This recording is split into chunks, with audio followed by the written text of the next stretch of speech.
কে কে বেগুন দিয়ে লটে শুটকি ভুনা পছন্দ করেন তাদের জন্য আজকের আমার এই রেসিপি। আসসালামু আলাইকুম, আমি আপনাদের সঙ্গে আছি মুনিরা নওরিন। আশা করছি সবাই ভালো আছেন। তো আজকে আমি বেগুন দিয়ে লটে শুটকি ভুনা করব। অনেকে অনেক ধরনের শুটকি দিয়ে রান্না করে, তবে লটে শুটকি দিয়ে বেগুন ভুনাটা আমার কাছে বেশি ভালো লাগে, তাই আমি আপনাদের সঙ্গে শেয়ার করছি। তো প্রথমেই ফ্রাই প্যানে একটু বেশি করে তেল দিয়ে নিয়েছি, তারপর পেঁয়াজ কুচি দিয়ে দিলাম। পেঁয়াজ কুচিটা একটু ভাজা ভাজা করে নিব।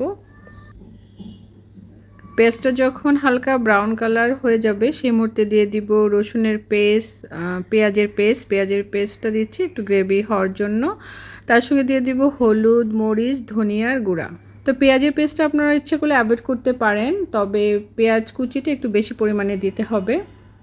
তারপর এই তো মশলা দিয়ে দিলাম, তার সঙ্গে দিয়ে দিব স্বাদ মতো লবণ দিয়ে ভালো করে মশলাটাকে কষিয়ে নিব।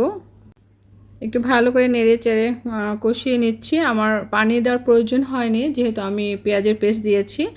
তা আপনাদের দরকার হলে সামান্য পরিমাণ একটু পানি দিয়ে ভালো করে মশলাটা কষিয়ে নেবেন। আর এখন দিয়ে দিলাম লটটা শুটকি আমি একটু ভেজে তারপর কুসুম করে পানি দিয়ে ভালো করে ধুয়ে নিয়েছি। তারপর শুটকি দেওয়ার পর একটু কষিয়ে নিলাম। তারপর এখন দিয়ে দিচ্ছি মিষ্টি আলু আর গোল আলু, দুই ধরনের আলু দিয়েছি। মিষ্টি আলুটা দিলে কি হয়, একটু মিষ্টি মিষ্টি লাগে, খেতে ভালো লাগে, তবে এটা অপশনাল, আপনারা শুধু গোল আলু দিতে পারেন। আর আলু ছাড়াও রান্না করতে পারেন, শুধু বেগুন দিয়েও কিন্তু লটে শুটকি ভালো লাগে। তবে আমার আলু একটু পছন্দ শুটকির সঙ্গে, বেগুন শুটকির সঙ্গে বেশি ভালো লাগে, সেই কারণে আমি আলু দিয়ে রান্না করছি। তো এখন সামান্য পরিমাণ গরম পানি দিয়ে দিলাম। মশলা আর আলু সব কিছু ভালোভাবে কষিয়ে নিচ্ছি। প্রথমে আলু ভালো করে কষিয়ে সেদ্ধ করে নিতে হবে। বেগুন আলু একসঙ্গে দিলে কিন্তু বেগুন খুব সহজেই সেদ্ধ হয়ে যায়, আলু সেদ্ধ হয় না। সেই কারণে আমি আলু ভালো করে কষিয়ে 60% সেদ্ধ করে নিব। ভালো করে উল্টে পাল্টে ঢেকে বারবার চেক করে দেখছি। আলু একেবারে কিন্তু সফট হওয়া যাবে না। 60% যখন সেদ্ধ হয়ে যাবে সেই মুহূর্তে দিয়ে দিলাম কিছু রসুন কিউব আর বেগুন। তো রসুন এভাবে কিউব করে দিলে খুব ভালো লাগে। শুটকির সঙ্গে কিন্তু বেশি রসুন দিলে কিন্তু টেস্ট হয় বেশি, তবে আমি পেস্ট দিয়েছি সামান্য পরিমাণ আর রসুন কিউব দিয়ে দিলাম। তারপর এই তো ভালো করে উল্টে পাল্টে নিচ্ছি। তারপর আবার ঢেকে দিচ্ছি, তারপর উল্টে পাল্টে দিচ্ছি। আর একদমই পানি দিব না, বেগুন কিন্তু খুব সহজে সফট হয়ে যায়। আর এই লইট্টা শুটকি বেগুনটা কিন্তু একদম সফট হলে বেশি ভালো লাগে না।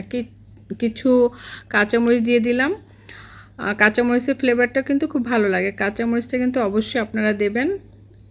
আর বারবার খেয়াল রাখতে হবে বেগুন যাতে একেবারে সফট না হয়ে যায়। একেবারে সফট হলে কিন্তু এই শুটকি ভুনাটা খেতে একেবারেই ভালো লাগে না। সেই কারণে কিন্তু আমি আলুটা 60% সেদ্ধ করে তারপর আমি বেগুন দিয়েছি।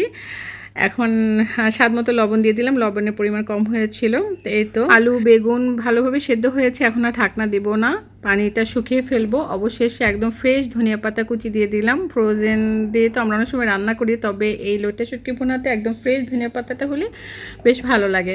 এই তো ঝটপট করে হয়ে গেল বেগুন দিয়ে লটে শুটকি ভুনা। তো একবার ট্রাই করে দেখবেন, আশা করি আপনাদের কাছে ভালো লাগবে।